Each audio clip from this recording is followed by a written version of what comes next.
자, 그 다음에, 시간이, 저는 이거, 한 30분이면 끝날 줄 알았는데, 너무, 이 기출통화 설명도 오래 걸리고, 외평체 설명도 하고 그러다 보니까는, 시간이 오래 걸렸네요. 오래 걸렸는데, 이걸 좀 빠르게 해야 되겠습니다. 오늘 주요주는 세계가 대한민국을 주목하고 있다, 이런 얘기를 좀 제가 하려는데, 이게 무슨 얘기냐면요. 우리가 지금 뭐냐면은, 우리를 굉장히 주목하는 이유는, 세계가 예를 들어서 주목하는 이유를 몇 가지 소개를 할게요.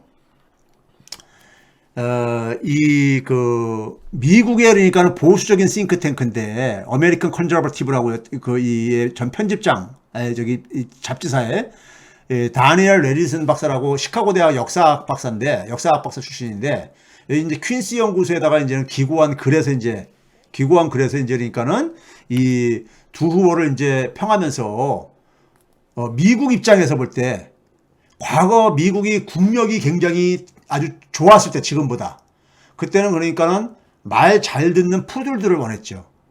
남미에서라든가 중동에서라든가 아프리카나 아시아에서 다 자기들 말 잘 듣는 그 정권이 민주주의 정권이든 독재 정권이든 관계없이 자기들 말을 잘 듣는 이런 푸들들을 구했죠. 근데 지금은 아닙니다. 저도 많은 외국인들을 접하고 그 친구들도 있기 때문에 하는데 얘네들은요 지금 뭐냐면은 미국의 국력이 굉장히 약해졌어요. 제가 그러잖아요. 체력이 저질이 됐다고 그러잖아요. 그러다 보니까 자기 힘만으로 해결할 수가 없어. 과거에는 자기들의 경제력이 빵빵하다 보니까는 자기들 돈으로 대충 해결할 수 있었는데 이제 그럴 단계가 아니에요. 그러다 보니까 뭐냐면은 파트너를 원해요. 파트너가 되려면 그 대신 뭡니까요? 공동의 목표를 공유할 수 있어야 되죠. 목표를 공유할 수 있는, 더 근본적으로는 가치를 공유할 수 있는 파트너를 원해요. 그러면 가치랑 목표가 같으면은 서로가 같은 방향을 바라볼 수 있잖아요. 예? 그러면 자연스럽게 협력이 되잖아요. 그러면서 뭐냐면은 각각이 할 수 있는 역할들을 할 게 아닙니까? 그러면 시너지 효과가 나타나잖아요. 그러면 미국의 목적도 달성되기 쉽잖아요. 이런 상태로 지금 바뀌고 있는 거예요. 그래서 우리가 한국에 대해서도 지난해 한미 정상회담 할 때 5월 달에 글로벌 파트너십 구축, 한미 간의 파트너십이라는 용어가 등장하고 그랬잖아요. 그리고 G7에 초청을 하고 D10, 미국이 추구하는 새로운 체제 개편인 D10, 데모크라시 10에 한국을 그러니까는 그 중에 한 일원으로 그러니까는 지금 검토하고 있는 이런 것들이 우리가 얘기를 했었잖아요. 예? 지금 미국 입장에서는 이런 입장인데 여기에 대해서 그러니까는 이재명 후보에 대한 평가가 이 잡지사에서 나온 게 지금 제가 얘기하는 그 퀸시 연구소라는 데가요 재밌는 데입니다. 여기가 이 퀸시 연구소가 뭐냐면은 미국의 그 좌파 우파를 상징하는 그러니까 이 거부들이 둘이 돈을 출연해가지고 만든 연구소에 저기가요. 근데 여기서 이재명 후보를 어떻게 평가를 했냐면요. 이재명 후보가 단기적으로 한미 관계를 긴장시킬 수 있다. 왜 그러냐면은 이재명 후보는 뭐냐면은 한국의 이익을 위해서 자기들이 그러니까 한국의 이익 입장에서 그러니까는 선택을 하겠다 이렇게 얘기했단 말이에요. 그러니까 미국 말을 고분고분 들을 것 같지가 않다 이거죠. 그러면서 긴장시킬 수 있다 이거예요. 그런데 이 한국이 그러니까 체스판 위에 장기판 위에 졸처럼 취급하지 말라 이렇게 이제 가는 곳이고 그렇게 될 때 미국이 시키는 대로 한국이 움직일 것 같지는 않다 이거예요.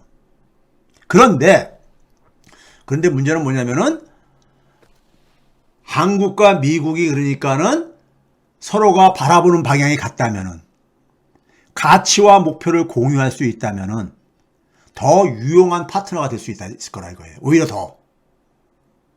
이게 미국도요 세대가 바뀌었습니다.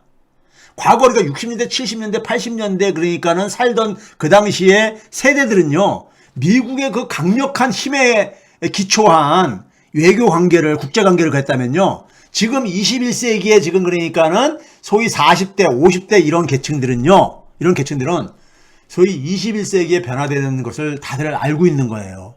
미국이 어떻게 변했는지를요. 제가 그 미국 친구들하고 얘기해 보면서 제가 확인을 한 거입니다. 이거는요. 예? 그럼 이들은 뭐냐면은 그것보다도 이제는 그러니까는 어차피 미국 혼자 다 못한다 이거예요. 예? 예? 하지 못한다 이거예요. 그런 점에서 한국이 보니까 이게 지면서 신뢰가 가지더라 이거예요. 한국에 대한 매력도가 굉장히 많이 증가했잖아요. 그렇죠? 근데 윤석열 후보에 대해서 뭐라고 평가했느냐? 윤석열 후보는 말을 잘 들을 것 같다 이거예요. 예? 미국이 전통적으로 가진 인식에 도전하지 않을 것이기 때문에. 그런데 윤석열 후보는 뭐냐면 미국이 새로운 위기를 감당할 수 없을 때, 그러니까 만약에 그래서 윤석열 후보가 뭐 선제타격 이런 얘기 하잖아요. 그래서 막 이 동북아에서 그러니까 긴장이 가고 했을 때, 근데 미국이 그것을 개입하기에 부담스러울 때, 미국이 아프가니스탄을 왜 철군했다 그랬죠? 돈 때문이에요. 돈이요. 국가 부채에 감당하기가 힘들어가지고. 그럴 때 어떻게 됩니까? 한국 혼자서 이걸 감당을 해야 되는 거잖아요. 그러면 한반도의 안정적인 질서도 깨지게 되고, 예? 그게 한국뿐만 아니라 미국의 이익에도 그러니까 해가 될 수가 있다 이거예요. 오히려 윤석열이.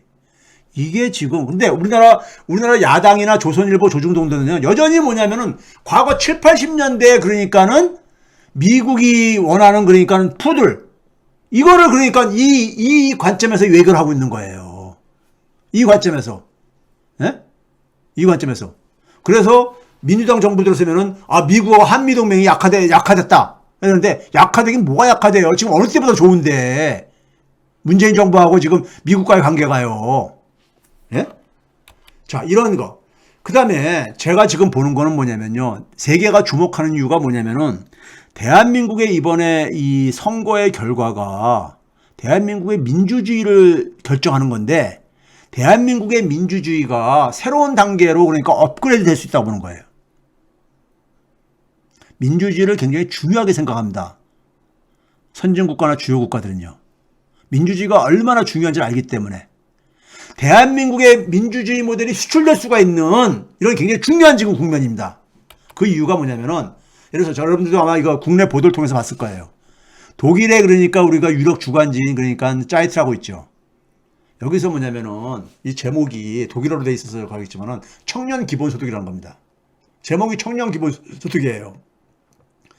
스위드 코리아는 남한이라는 얘기고요. 예? 청년 기본소득이 제목이에요. 2월 17일자예요. 최근 건입니다. 여기에 사진이 이재명 후보의 이런 멋진 사진이 이렇게 걸려 있고 여기서 얘기하는 게 뭐라고 나왔냐면요. 이게 이제 이메일 교환을 통해서 이제 취재를 한 거예요. 질문하고 이제 답변 받고 이렇게 해가지고요. 한국이라는 나라는 지금도 복지국가라는 개념이 여전히 뭐냐면은 빨갱이 취급, 빨갱이를 이렇게 연상되는 개념이라 이거예요. 복지국가를 주장하는 것은. 이게 굉장히 그러니까 대한민국이 여전히 굉장히 그러니까는 이 서구 사람들이 볼 때는, 선진국가들이 볼 때는 이념적으로 굉장히 낙후된 아직도 그러니까는 이 냉전 사고에 있는, 예? 툭하면 그냥 빨갱이 뭐 이런 얘기도 하는 사람도 있잖아요. 예? 윤석열 후보도 최근에 보게 되면 빨갱이, 북한하고 뭐 똑같은 저거 하고 있다. 뭐 이런 얘기 하고 앉았잖아요. 말도 안 되는 소리를 하고 앉아 있는 거잖아요. 그렇죠? 그런데 여기서 이제 이런 얘기입니다. 한국만큼 그러니까 이 자본주의 논리가 그러니까는 그 지배하는 사회가 없다 이거예요. 자유주의 국가 중에서. 예?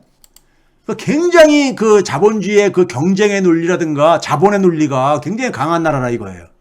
그러다 보니까 복지 수준이 굉장히 낮다 이거예요. 선진 국가들에 비해서, 자, 예를 들어서 이 자료를 보여드릴게요. OECD 국가의 평균 복지 지출 비용이 GDP 대비 한 20% 평균이 우리나라는 12.2%. 끝에서 네 번째. 38개 OECD 국가 중 35위. 예? 그러니까 복지 후진국이죠. 그렇죠? 복지 후진국이라 이거예요. 이게 이제 그러니까 이 짜이티지에서 이 기사 내용인 겁니다. 그러다 보니까는 그런데 여기에서 뭐냐면은 이재명 후보가 이제 이재명 정부에서는 이 불평등 문제를 전면적으로 해결하려고 하고 있다. 예? 그리고 여기에 기본소득이 굉장히 중요한 하나의 수단이 되고 있다. 이렇게 얘기를 하고 있는 거예요. 예? 그래서 한국 사회가 대전환점을 맞이하게 될 것이다. 이재명 정부가 출범하게 되면. 이런 내용이에요. 그러니까 대한민국의 민주주의 수준이 지금도 그러니까 상위 탑 10에 들어가는데, 아니 탑 10이 아니라 10% 그룹에 속하는데, 그렇죠? 지난번에 소개해드렸죠? 그런데 이제 뭐냐면은 사회 경제적으로 불평등은 굉장히 우리가 아직도 낙후되어 있는 이런 나라잖아요. 근데 이것도 그러니까는 이것도 이제 개선될 수 있다면서 대한민국의 지금 서양도요, 유럽이나 미국도 불평등이 굉장히 심해지고 있어요. 그런데 그 복지를 강화할 수 있는 재원이 없는 거야, 거기도. 그러다 보니까 한국 방식을 굉장히 주목을 하고 있는 거예요. 한국 방식을. 증세를 하기가 굉장히 힘들어요. 다른 나라들도. 예? 근데 한국은 이거를 기본소득형 이 조세 시스템을 가지고 돌파할 가능성이 지금 보이니까는 주목을 하는 거예요. 이게 한국에서 성공을 하게 되면요, 세계에 수출이 되는 겁니다. 수출이 되는 거예요. 그 다음에 여러분들, 프랑스 24라고 여러분들, 프랑스의 그러니까 주요 일간지죠. 여기서도 그러니까는, 이것도 2월 22일자니까는, 예? 어저께 기사입니다. 어저께 기사요. 예? 어저께 기사죠. 이재명 후보가 이게 여기 장소가 어딥니까, 이게요? 제가 어느 시장통 같은데, 그죠? 예, 이거 많이 나왔던 사진 같은데. 그러면은, 여기서 이제 그러니까는 AFP 통신을 따가지고 이제 보도를 한 건데, 이 내용이 이런 겁니다. 이재명이 뭐냐면은, 가난의 대물림을 끊는 체제를 만들겠다. 가난이 대물림 되는 거. 이걸 끊어버리는 체제를 만들겠다, 이거예요. 이거 얼마나 가슴 설레입니까? 멋지지 않아요? 역시 이재명 다운 바로 여기에 있잖아요. 가난이 대물림되고 있잖아요. 우리 이거 오래전, 그래서 금수저 흑수저가 얘기가 되는지 오래됐잖아요. 근데 이거 가난의 대물림을 끊는 체제 만들겠다. 제가 이재명 후보 지지한 게 이런 걸 다 확인한 거예요. 저는 저는 선생이다 보니까 제가 가지고 있는 지향하는 가치, 제가 공부를 해서 만들어진 가치를 반영하고 실행할 가능성이 없으면 저는 안 해요. 안 합니다. 네? 안 해요. 그러면서 이제 뭐냐면은 이 프랑스 24에서 국제보도 전문 채널이잖아요, 이게요. 그러니까 노동자 계급의 영웅 소년공 출신. 저는요, 우리나라 민주노총이라든가, 예? 민주노총이나 노동운동들이 이재명 후보 지지를 해야 되는 거예요. 소년공 출신의 노동자들 중에서도 가장 열악한 지금 저 노동자잖아요. 초등학교만 나오고 공장에 갔었던, 예? 이런 소년공 출신의 이 노동자 계급의 이게 영웅 소년공 출신이라고 이렇게 그러면은 이거 노동운동 하시는 노동운동계에서는요, 노동조합계에서는 다 지지를 해야 되는 거예요. 지지해야 되는 거예요, 사실. 자기들 정체성하고 맞잖아요, 솔직히.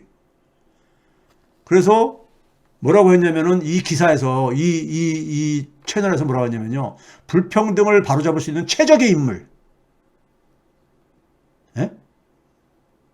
가난의 대물림을 끊는 체제를 만들겠다. 그러면 대한민국이, 이 사람들이 왜 이걸 가냐면요, 대한민국을 뭘 통해서 알려졌습니까, 최근에요? 2020년도에 기생충이 아카데미상 4개 부문 석권하면서, 그 다음에 지난해는 그러니까 우리가 오징어 게임, 뭐 이런 걸 가면서 거기서 우리가 묘사되고 있는 게 뭡니까? 불평등이잖아요. 불평등이 굉장히 심한, 예? 대한민국 사회의 불평등이 굉장히 심한 걸, 이걸 알게 된 거 아닙니까? 세계가. 그렇죠? 그러다 보니까 이거를 그러니까는 이재명 후보가 시대정신을 정확하게 읽었다 이거예요. 시대정신을 대한민국 사회가 원하는 것을 그러니까는 반영하는 최적의 인물이다 이거예요. 가난의 대물림을 끊는 체제 만들겠다고 또 외신하고 그러니까 인터뷰를 했고요. 예? 설레지 않아요? 예? 여기에 주목하는 게 이 경제 기본권들입니다.